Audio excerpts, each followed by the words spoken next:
अस्सलामुअलैकुम वरहमतुल्लाहि वबरकातुहू। आज की इस वीडियो में हम रिएक्शन करने वाले हैं मुफ्ती फजल हमदर्द साहब के उस वीडियो के ऊपर कि जिसका टाइटल है अहले सुन्नत उलमा पर शीयत के फितवे क्यों। देखते हैं इस वीडियो में उन्होंने क्या कहा है। चलिए चलते हैं अपनी वीडियो की तरफ। Let's start. अना मदीनतुल इल्मी वालियुन बाबू कह दिया जी ज़ईफ़ रिवायत है, ये तो है ही नहीं। वो शख्स के जो इस दौर के अंदर अहलुल बैत की बात करता हो, चाहे वो आपके मसलक का हो या ना हो, आपके फ़िरक़े का है या नहीं, आपके मज़हब का भी क्यों ना हो, उसकी इज़्ज़त और एहतराम करें। ये बात क्यों ज़रूरी है कि अहलुल बैत की क़िदा की जाए। देखें, इस हवाले से समझने की ज़रूरत है और मैं बड़ी कोशिश ये कर रहा हूँ कि मैं लोगों को ये बता सकूँ कि हम अभी तक इस्लाम के सिर्फ ज़ाहिरी चीज़ों को समझ रहे हैं।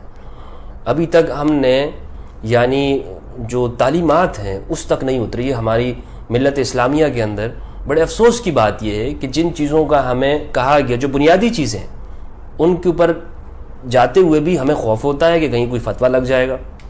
अहलुल बैत का नाम लेते हैं तो शियत का, राफ़िज़ियत का फतवा लग जाता है। कोई आलिम, सुन्नी आलिम अगर वो बात करता है कि आप कुरान मजीद अहलुल बैत से इस्तिमसाक करें, उनके पीछे चलें, इत्तिबा करें, कुरान में तदब्बुर करें और अहलुल बैत के इत्तिबा करें, तो कहते हैं कि ये तो राफ़िज़ी है, शिया है। ज़्यादा बात करते हैं जी अहलुल बैत की बात, आप सहाबा किराम की बात क्यों नहीं करते?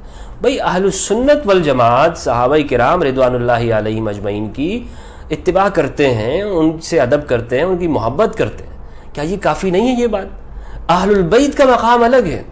आप दोनों की ज़िद क्यों बना रहे हैं? दोनों को आपस में उलझा क्यों रहे हैं? एक दूसरे के मुखालिफ क्यों बना रहे हैं? ऐसा तो नहीं है। सहाबा किराम अपने फ़ैसले और अपनी रहनुमाई खुद अहलुल बैत अलैहिस्सलाम से लेते थे। हज़रत उमर रज़ियल्लाहु अन्हु का कौल है, लौला अली लहलक उमर, अगर अली ना होते, अबुल हसनैन ना होते तो उमर हलाक हो जाते। और अगर कोई मुश्किल पेश आती तो जनाब उमर कहते कि मुश्किल है, अली नहीं है। तो ये इनको हमने ज़िद बना दिया है। फिर फतवे लग जाते हैं कि जो सुन्नी उलमा बात करते हैं अहलुल बैत की, फतवा लग अपनी जमात से निकाल दिया जाता है, मसलक से निकाल दिया जाता है।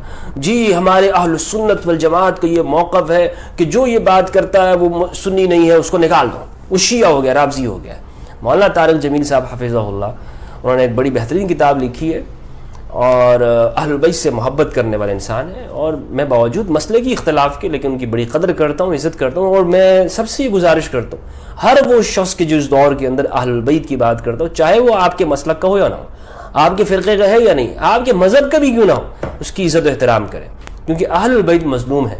इनसे मोहब्बत और इनका एहतराम करने वाला कोई खुदगर्ज़ इंसान नहीं कर सकता। क्योंकि आपको अहलुल बैत के नाम पे कोई चंदे नहीं मिल रहे होंगे, अहलुल बैत अलैहिस्सलाम के नाम पर आपके कोई पार्टियाँ नहीं जमा होंगी, आप फिर भी बात कर रहे हैं और अपने आप को तीरों का सामना पेश कर रहे हैं।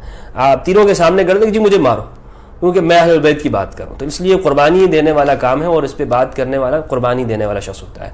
तो मैं ये बात कर रहा था कि ज़िक्र क्यों ज़रूरी है और बुग़्ज़ किस तरह से इंसान के अमाल को बर्बाद कर देता है। देखिए, दो रावियान जलील क़दर सहाबा किराम से रिवायतें हैं, जनाब अब्दुल्ला इब्न अब्बास रज़ियल्लाहु अन्हुमा से और अबू सईद खुदरी रज़ियल्लाहु अन्हु से।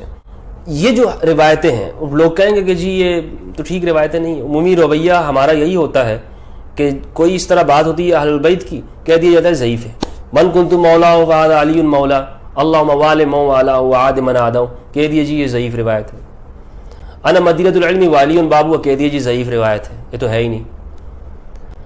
तो बहरहाल ये रवैया है हमारा, अफसोसनाक रवैया है। शख्स ने अगर मकाम इब्राहीम और रुकन के दरमियान में वो यानी काबतुल्लाह के अंदर वो नमाज़ें पढ़ी हों उसने बेताशा और रोज़े रखे हों ज़िंदगी पर, फिर वो अल्लाह से मुलाकात करी, यानी वो उसकी वफ़ात हो गई और खुदा के सामने खड़ा हो गया, सारी ज़िंदगी यानी इबादत गुजार था, सारी ज़िंदगी,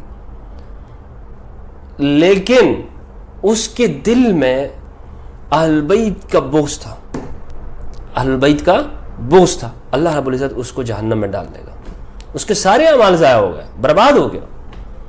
सवाल जो पहले की तरफ आते हैं कि क्यों ज़रूरी है अहलुल बैत का जिक्र करना।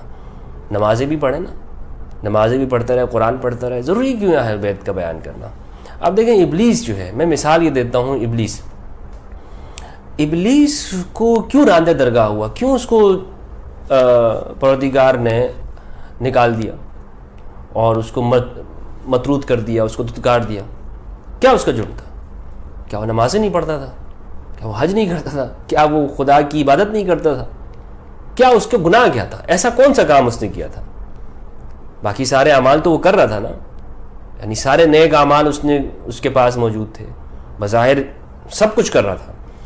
مقام نہیں پہچان سکا. کون سا مقام؟ آدم کا مقام, کہ آدم علی نبینا علیہ صلاۃ والسلام کو جو پروردگار نے مقام عطا کیا کہ وہ مسجود ہو, سب اس کے لیے سجدہ کریں, اس کے سامنے جھک جائیں. ابلیس نے کہا کہ میں نہیں کرنا چاہتا. تو ابلیس مقام آدم کو سجدہ نہ کرنے کی وجہ سے راندہ درگاہ ہوا. تو سوچئے کہ اہل البیت علیہ السلام کے مقام سے کنارہ کش ہونا اور ان سے بغض رکھنا وہ کتنا بڑا گناہ ہوگا, وہ راندہ درگاہ نہیں ہوگا. یہ سوچنے کی بات ہے. تو اس لیے نیک اعمال وہی مقبول ہیں کہ جو قرآن مجید کے مطابق ہوں اور اہل البیت کی اتباع میں ہوں, یعنی اہل البیت کی اتباع کے ساتھ, کہ ایک شخص وہ یہ بات سمجھے اور جانے کہ اس معاملے کے اندر اہل البیت کا کیا اسوہ رہا ہے, قرآن مجید کا کیا عمل ہے, قرآن مجید کا کیا حکم ہے, سرکار دو عالم ختمی مرتبہ حضرت محمد مصطفیٰ صلی اللہ علیہ وآلہ وسلم کا اسوہ اور عمل کیا رہا ہے. اس چیز کو ہم نے سمجھنا ہے. تو صرف عبادات نہیں کام آئیں گی, عبادات کے ساتھ ساتھ مقام بھی سمجھنا ہے کہ وہ مقام ہے کیا چیز. لہٰذا یہ فتوے لگانا چھوڑ دیں. جزاک اللہ. خدا ہمیں اہل بیت علیہ السلام کے مقام کے درک کرنے کی توفیق عطا فرمائے. مزید اچھی اور خوبصورت ریئیکشنز کے لیے ہمارے اس ویڈیو کو زیادہ سے زیادہ شیئر کریں اور اس چینل کو ضرور سبسکرائب کیجیے. السلام علیکم ورحمۃ اللہ.